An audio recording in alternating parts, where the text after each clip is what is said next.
Go ahead. Hey Don, it's Ken Chang from New York Times. I guess my first question is this your last space flight? It's say again. I'm having a little trouble with the audio. So, is this your last space flight? No, I like to say this is my next space flight. Okay. Do you have more science demonstrations planned? Of course, I would not fly into space without doing a science and/or educational demonstrations in my off-duty time. Okay.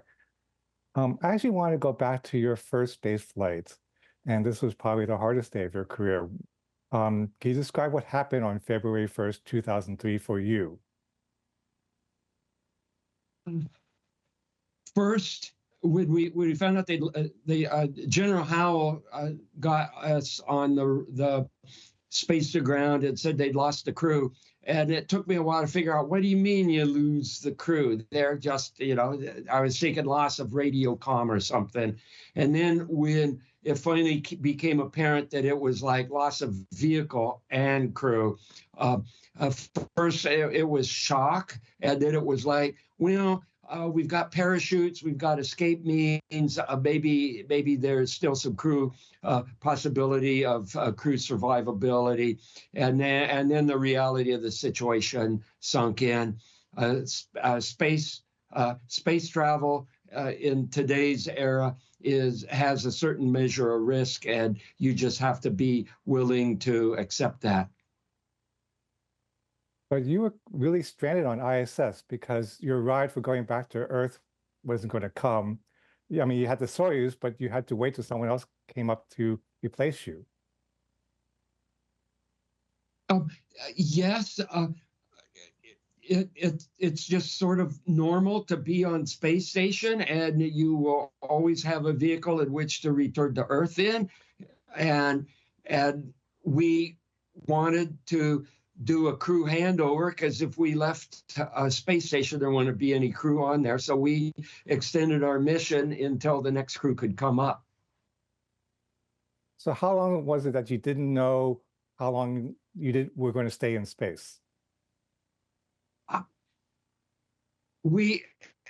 soon as we found out that the shuttle had been lost, we knew, because of the accident investigation and figuring out what went wrong, it would be months and months and months before shuttles would fly again. So we knew right away that shuttles were not going to fly up to take us home. So we knew that we had our Soyuz there, and that we would be coming home in our Soyuz, and our mission would be extended to sort of the pull date of Soyuzes. They have orbital lifetimes, and it was extended to the point where its orbital lifetime was such that it was time to fly home.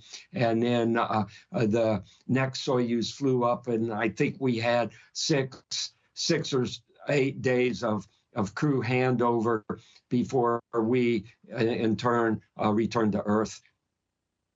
Were there any concerns about food, water, air, and supplies because you had to expand the mission? For me, both of my space station missions have been subjected to shortages. Expedition 6, because of Columbia, we were immediately on a water shortage and a food shortage and a clothing shortage. And we extended the best we could these supplies and our usage rates. And then on Expedition 3031, we had a food shortage because of launch vehicles being lost, cargo vehicles burning up, and we lost food. We had a bunch of food with failed packaging. We had to throw away 25% of our food because of failed packaging. Okay. And then a bunch of food was lost in packing on an HTV vehicle. So we had a food ration shortage on Expedition 3031. Okay, thank you very much. Good to talk with you.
Okay.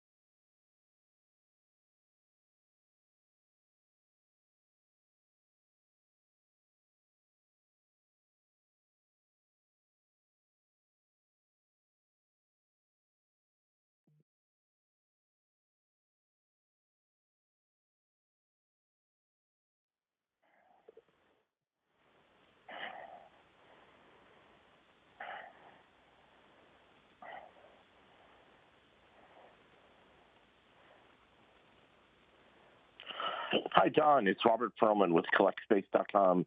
Good to talk to you again. It's always good to talk to you folks. You know that. So, will we see you drinking from your zero-G coffee cup as you developed on this mission? And do you have any new inventions or ideas you want to test this time around? Yes to both of those questions. Of course, we're going to be using the zero-G space cup, particularly for events that you would normally have a celebration if you did something outstanding on the ground. If we come in from a EVA or you fly the robotic arm, you work together as a crew. It's nice to have a bit of a celebration with tea or coffee, and we can put them in the zero-G cups and drink in a manner that civilization is used to in terms of celebrating with a cup on the ground.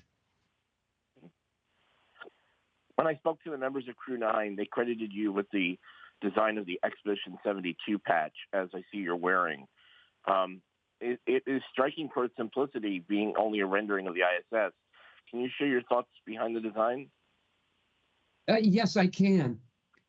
One, I really like simplicity in these kinds of emblems. I'm not for one with all kinds of real fancy lacing and stitching and everything.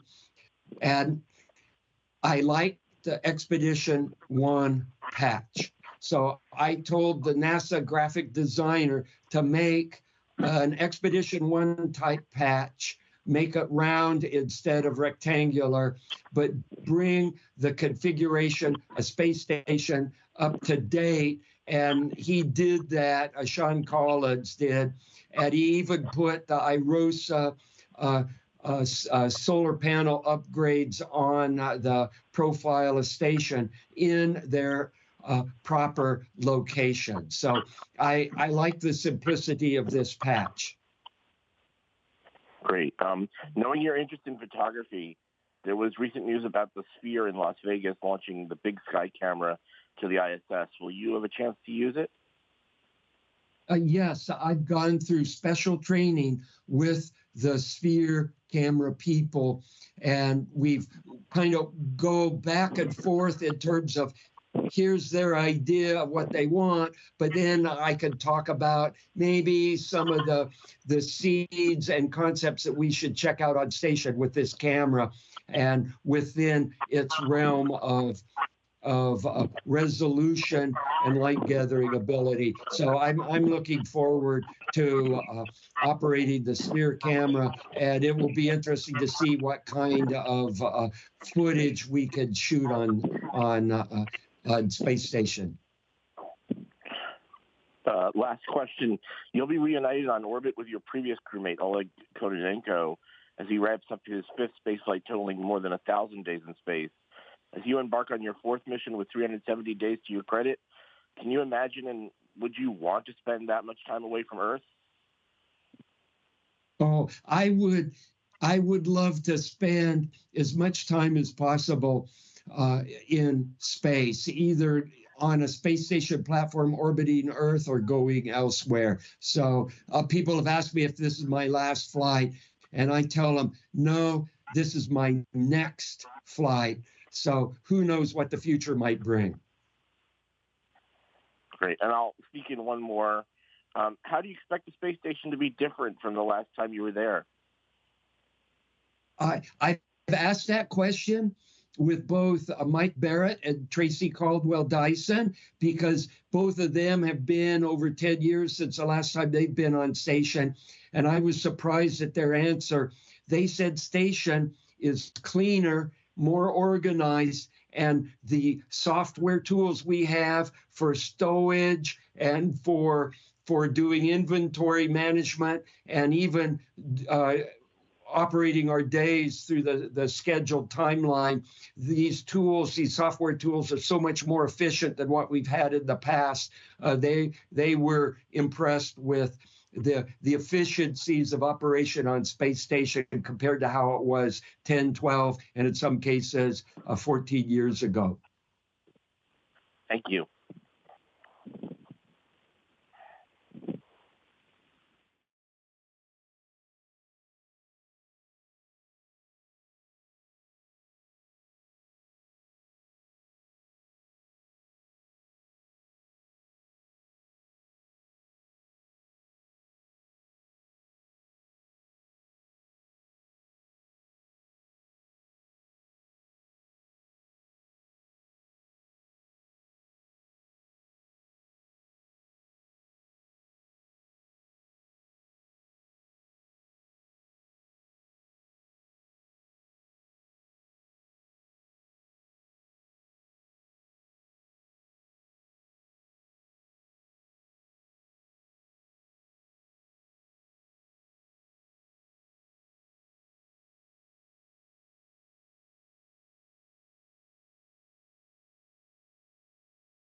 Hi, Don. How are you? I am doing fine. Am I speaking with Elizabeth? No, this is Brittany, actually. Okay, well, it's good to be talking to you, Brittany. Yes, same here. I'll dive right in because I know I don't have a whole lot of time with you. But I know that you have had numerous trips to space, so why go back now? Oh, because space is my home away from home. Um, well, what is it that makes it home for you? You know, when are you going back and what is the mission at this time? How will home feel different? I will let you know how station feels different this time after I get there and come back. Each time you go into space, it's a little different. Things have changed since your last visit. I'm like a cowboy that wants to be on a horse out in the range. I'm an astronaut that needs to be sitting on a rocket and flying in space. I love that. What would you say you're looking to learn this time? What are you hoping? You know, obviously, no, you haven't been yet, but what are you looking for? Well, there's this dynamic that's hard to explain when you live and work with your crew on space station. And The crew numbers this time are going to be larger than in the past. At the minimum, it's going to be 7. At the maximum, it's going to be 12. And to live and work with a group of dynamic people, dedicated people like this is really a pleasure. And then the mission, carrying out the mission, a part of it is taking care of station and keeping it in working order. Part of it is doing scientific research on any number of delightful topics. And then we do engineering research, which typically doesn't get talked about a lot, but this is very much research, but for engineering equipment that helps make the spacecrafts work, particularly for future spacecraft and for future operations. That is absolutely important. I know that you are 69, which I'm sure is a magical, wonderful age. What can NASA learn from seasoned astronauts? You know, what do the more mature spacemen and women have to teach the agency? One thing that we do is we can kind of act as mentors to, them rookies that come in the door with a bright smile on their face. And we've got a mentorship program where rookies get assigned to one of us experienced people, and we kind of pull them around by the ear and help them get oriented towards what it means to be a good astronaut. So that's one of our roles that we do. And I do want to point out that personally, I don't feel a day over 69. Well, you're doing much more than I could ever do at 35. So, yeah, you are amazing. I know you are known for taking some spectacular photos in space.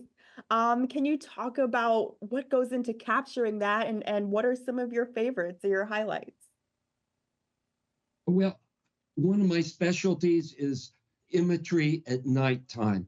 The nighttime Earth is very special to me. I'm an amateur astronomer, and looking at Earth at night, and it's not just looking at Earth, it's looking at the Earth, the horizon, the atmosphere on edge, and all the natural phenomenology that happens from the viewpoint of being in orbit.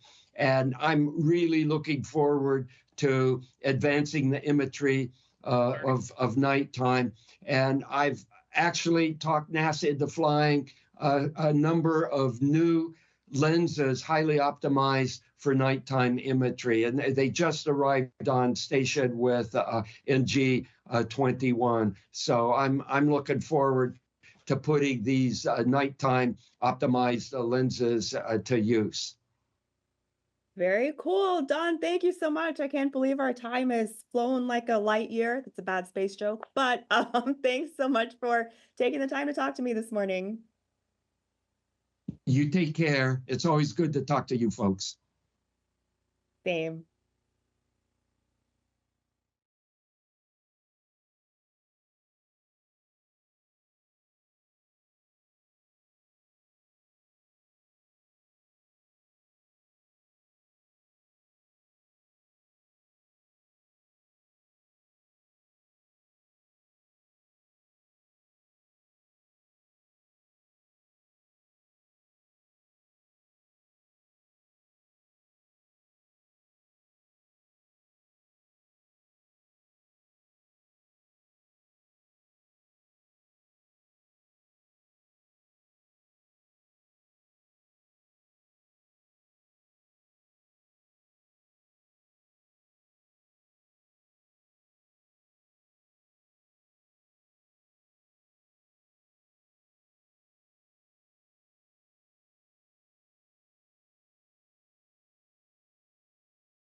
Thanks for taking the time. I appreciate it. This is Peter Warren with the Houston Chronicle.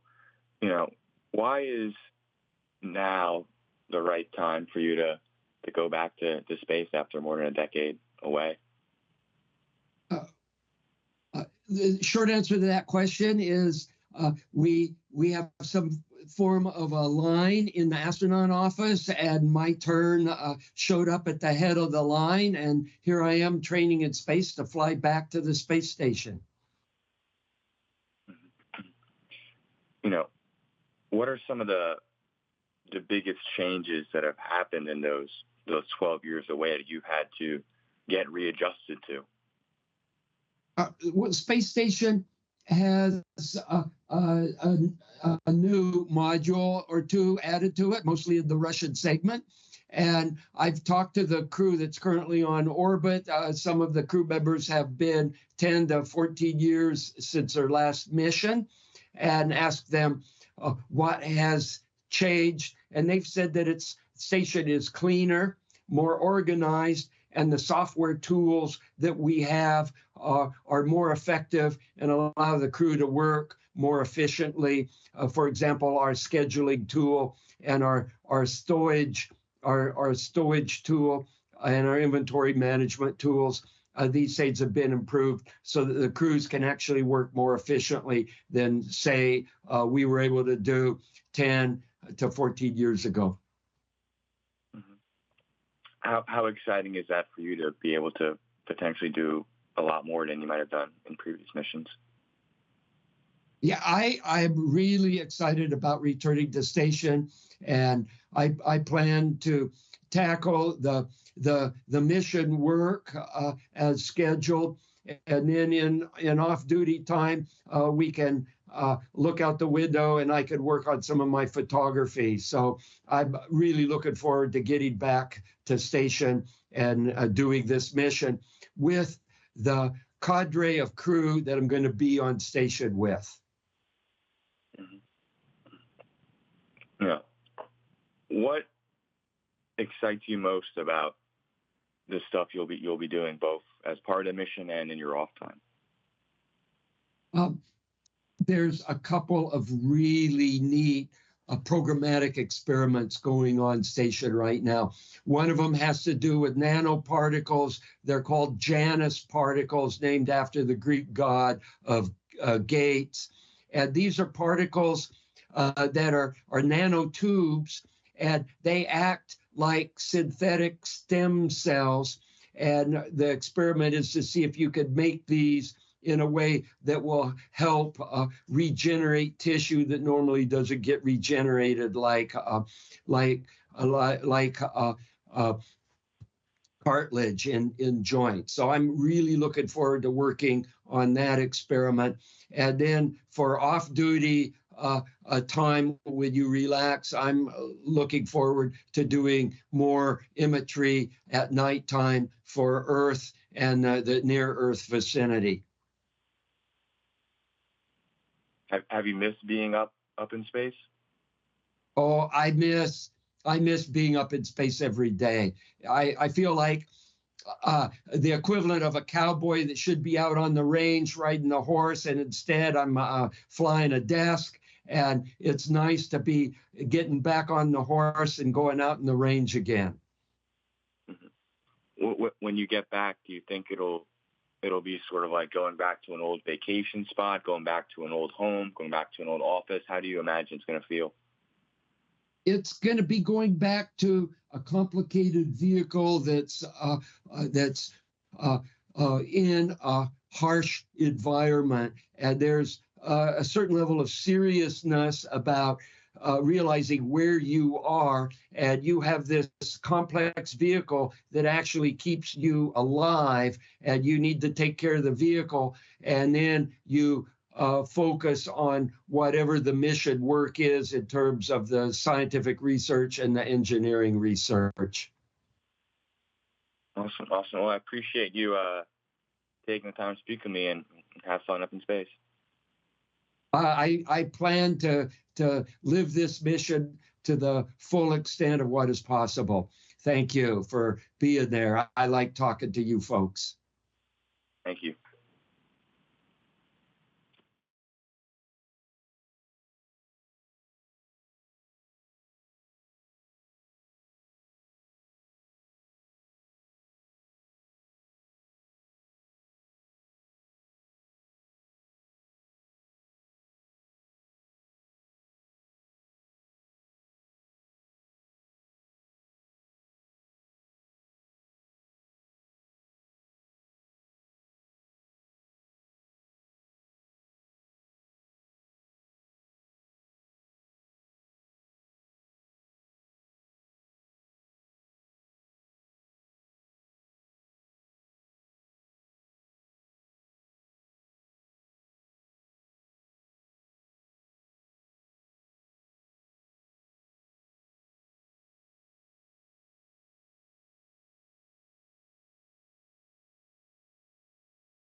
Hi, Don. It's Elizabeth Howell from space.com. Thanks for taking a few minutes. Oh, my pleasure, Elizabeth. So I know that it's been about 12 years since you flew into space, and I wanted to talk to you a little bit about if you've been missing it. I know that there's always something to do if you're an astronaut, but how much do you miss space flight? Oh, I miss space flight every single day. It's like my being should be in space. Some people are born to be cowboys and ride a horse. I'm born to ride a rocket and be in space. So I'm really looking forward to going back. I'm glad to hear that. And what sort of duties have you been working on in between in terms of mission support or other activities? Oh, I've done a slew of different activities. They tend to change. The astronaut office will change your technical job about once every 2 years. So I've supported other people's space station missions, and I was working on Artemis program. I was working on Lunar Lander and the Gateway station at the time I was assigned to this flight. Okay. And then what differences did you find in the Soyuz training between your launch in 2012 and your current launch? Soyuz is a very stable vehicle, meaning it doesn't change a lot. There are small engineering improvements that that make the operation easier for the crew, but it's basically the same vehicle.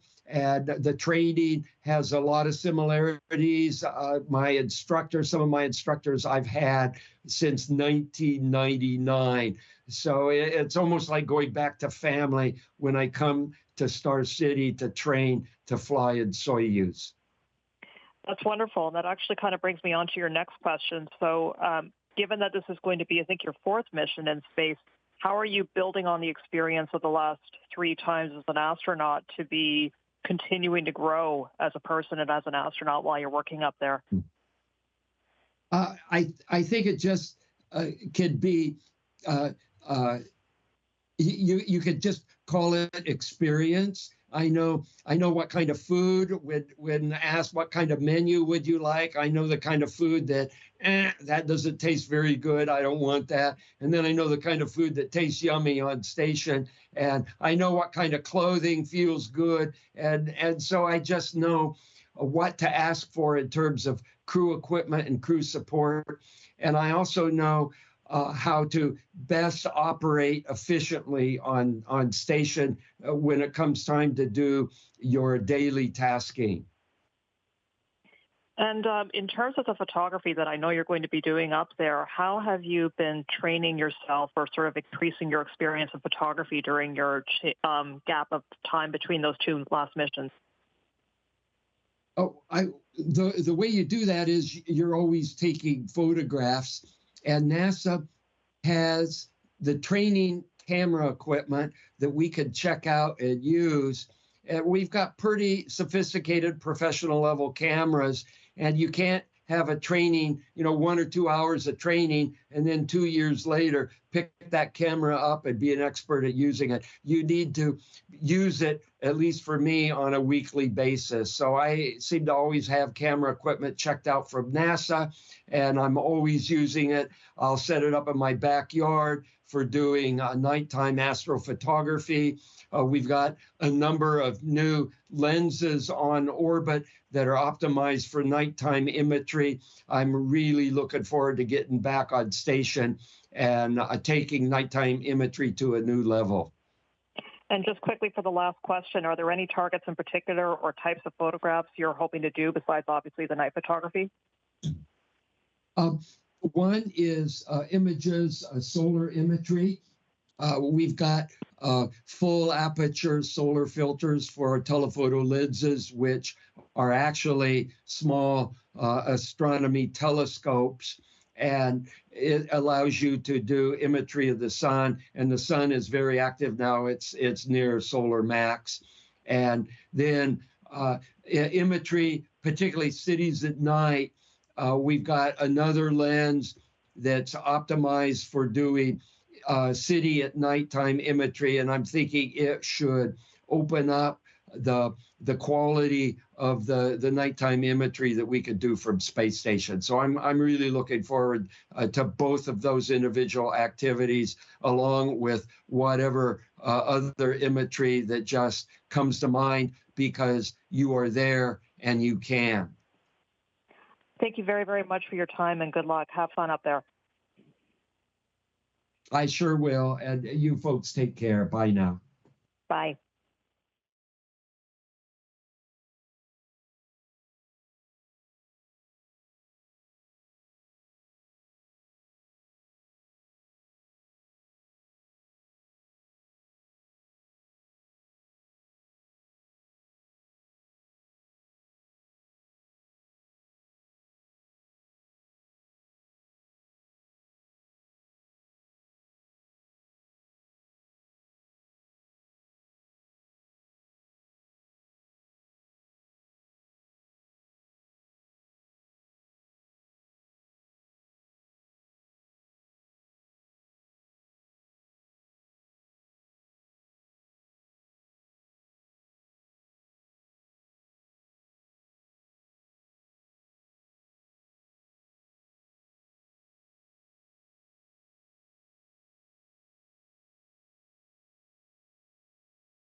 Don, how are you? What a pleasure to meet you.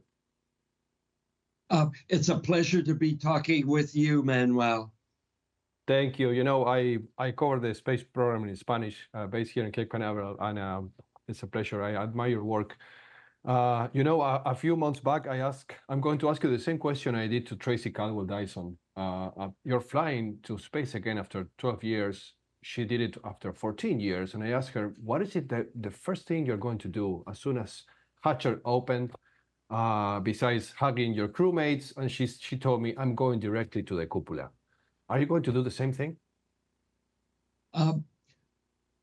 Maybe, maybe not.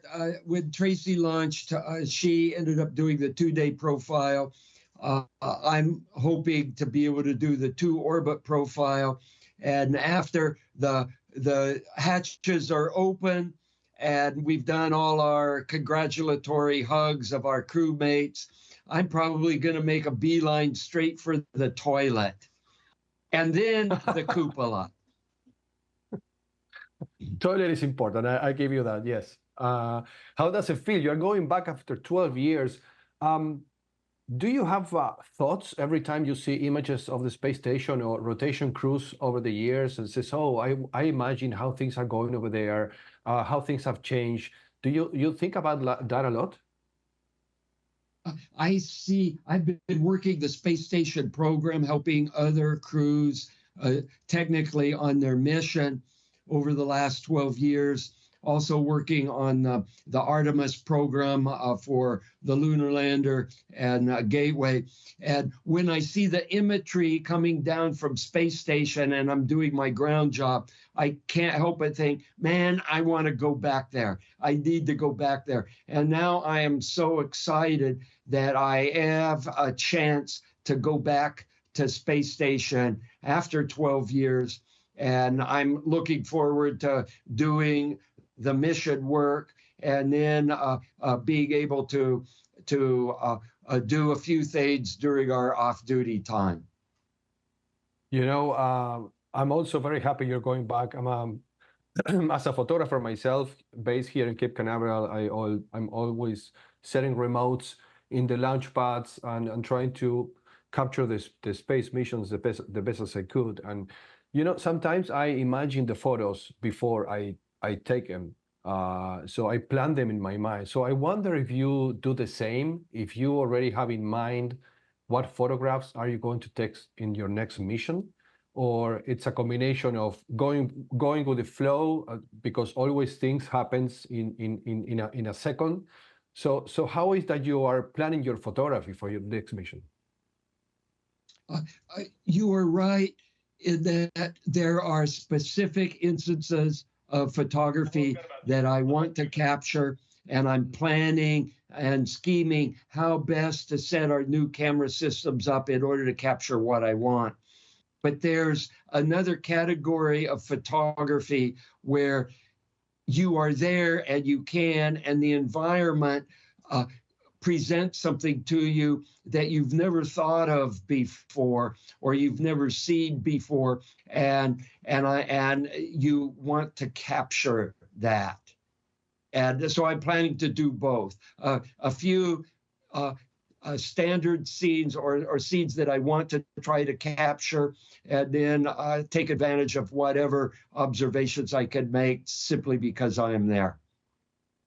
You, besides all your science objectives and doing experiments, you set yourself with photography objectives as well. So I need to accomplish this. Yes and no. My photographic objectives are all done during off-duty time. And so you have to be able to do the mission work first, and then during off-duty time, that's when you take your photography. So I have to be flexible about what kind of photography and how much time I'm going to have for doing photography outside of the normal work environment. Right. Last question, Don, and I appreciate your time. Canon or Nikon? NASA has standard equipment that they've been flying for years, and currently We have Nikon equipment. We've got a number of different makes of lenses on orbit. We've got Nikon lenses. We have Sigma lenses. We have Ari Zeiss lenses now on orbit, and that's the kind of equipment that we currently are using on space station. Don, thank you so much, and congratulations for going back to space. And I hope you have a successful mission. I'm excited about being back home. Safe trip. Bye now. Bye.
Hello, Don. This is Will Robinson Smith with Spaceflight Now. How are you, sir?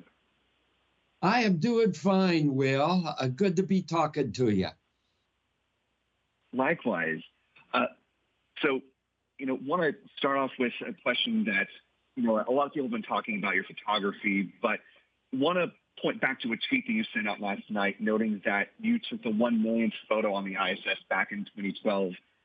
With NASA flying new lenses up for nighttime photography, how are you thinking about your legacy with space photography, and what in particular phenomena are you hoping to capture at nighttime this time around?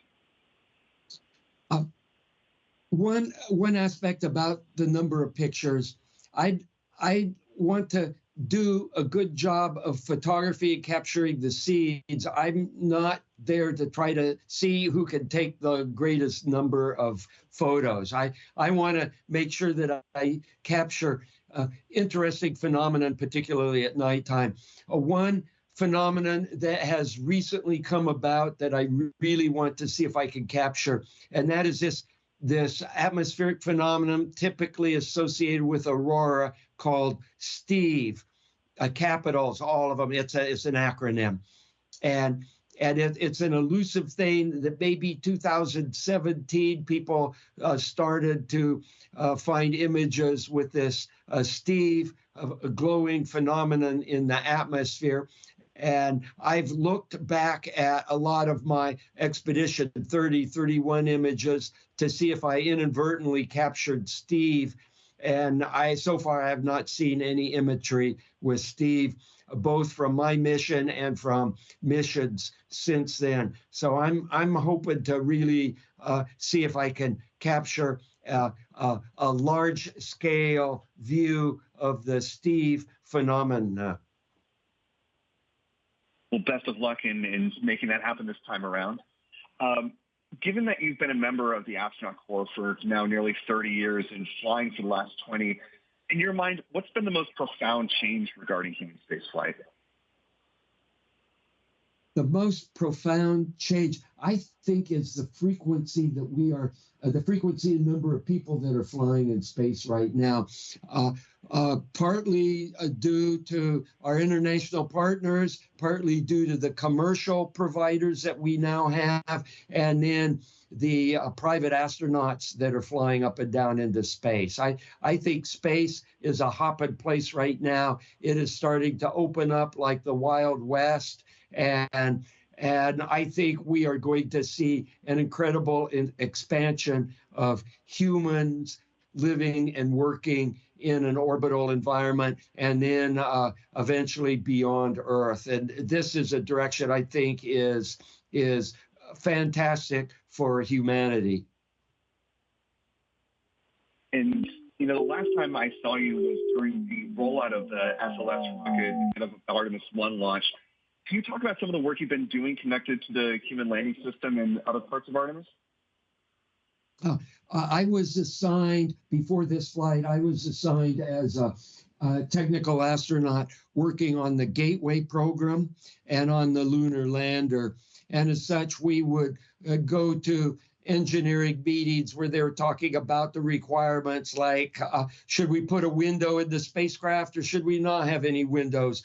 You know, these kinds of things. And if we do put a window in, how many windows, how big should it be? That's just one example of the kind of fingerprints that astronauts put on the engineering behind these spacecraft when they are in the design phase. And lastly, you know, you've been describing space as kind of your happy place, and just in your last round of conversations, you called it home.